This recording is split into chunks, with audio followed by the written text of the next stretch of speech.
Hey, what's going on guys, it's Rev the Unboxer back again with another video. So today we're going to talk about this guy, the iPhone 12 Pro Max. So I've been using the iPhone 12 Pro Max for over 2 weeks as my daily, and I think I'm going to return it.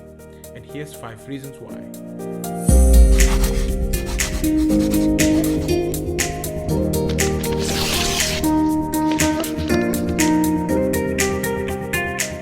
Jump into the video, please leave a like and subscribe to this channel if you're new here to help support the channel. So let's get into it.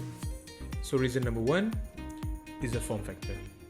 While I really like the square off design because it makes it feel fresh, unique, and it helps with the grip in the hand, I do have problem with the size. Although Apple says it's thinner than the previous iPhones, because of the squared edges it makes the phone looks and feel thicker. And because of the huge size, the edges kinda digs to your hand if holding it one-handed. Even holding it in portrait mode is uncomfortable for me as it digs to my pinky finger after a long period of time. Yes, you can put a case to make it more comfortable, but at this size, even the thinnest case would add bulk and weight to an already huge device. On top of that, the flat side is a fingerprint magnet. And as you can see, this is how the iPhone 12 Pro Max looks like most of the time when I'm using it, and if you're like me, you will spend more time trying to make it clean. Reason number 2 is the lack of 120Hz display. I know it's not a big deal for some, but for me who's surrounded with all these high refresh rate monitors, screens, mobile phones, having my main mobile computing device limited to only 60Hz screen, it's kinda disappointing. Since so many other premium flagship phones already have high refresh rate displays. Even mid-range phones has higher than 60Hz refresh rates. It's embarrassing that now we're going to 2021, Apple still hasn't adopted the ProMotion display of the iPad Pro to its $1,100 iPhone. But there are rumors that the next year Pro models will finally get a higher refresh rate display. Reason number 3 is the specs. This year Apple made a weird decision on its iPhone 12 lineup. Yes, there are more options to pick from, however, I realized there's not much of a difference between the iPhones apart from the size and finish. They're sharing almost the same internal specs across the line, same processor, same 5G support, they even have the same OLED XDR display, which has always been a feature exclusive for the Pro iPhones. I mean, it makes me wonder, what's the point of this Pro line? I would at least expect a higher refresh rate screen on the iPhone Pro lineup. I mean, it makes more sense, right? They did it with the iPads. But Rev, the iPhone 12 Pro has a better camera setup. Yes, the Pro Max does have a better camera setup, which leads me to reason number 4 why I'm returning my 12 Pro Max, the camera. I know, objectively the iPhone 12 Pro Max does have a more advanced camera setup out of all the iPhones out there.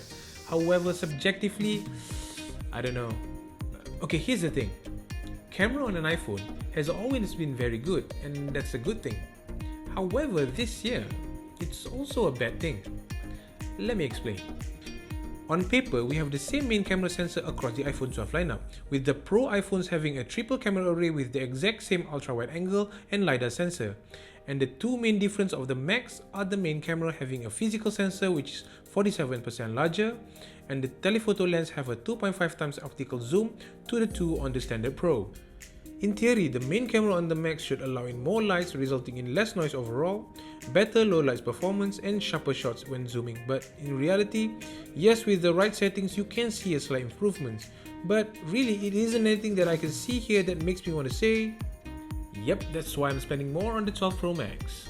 I mean, it's just not a significant upgrade, and I agree with 99% of the reviews out there who's done a lot of camera comparisons and saying that it's just not worth the money to spend just for the camera upgrade. Which leads me to my main and last reasons why I'm returning my 12 Pro Max. Reason number 5, the price. So the model that I got here is the base model 128GB iPhone 12 Pro Max, and it costs a whopping $1,100. And this one here is the entry-level iPhone 12 mini, which is cost only $729. So there's a $400 gap, and in my opinion that $400 gap doesn't justify itself, because usually when Apple releases a regular iPhone and a Pro iPhone, there's normally a significant improvement for the Pro over the regular iPhones in terms of feature. But this year the base iPhone 12 is so good that the price of the iPhone 12 Pro Max just doesn't justify itself. So there you have it, that's 5 reasons why I'm returning my 12 Pro Max. Don't get me wrong, I really love the iPhone 12 Pro Max. It's a beautiful device, great battery, but it's just not there yet for me to justify the $1,100 price tag. And with the iPhone 12 this year having a strong base lineup, I feel that the iPhone 12 Pro Max is not the best value for money. That's why I'm returning my iPhone 12 Pro Max and I'll be using the 12 mini as my daily. And if you're interested to know why, I'll link the video that I made about the 12 mini somewhere around here for you to check it out. So if you agree or disagree about my reasons, please drop your comments below. Anyways, don't forget to leave a like and subscribe to my channel if you enjoyed this video. Thanks for watching. I'll see you guys in the next one.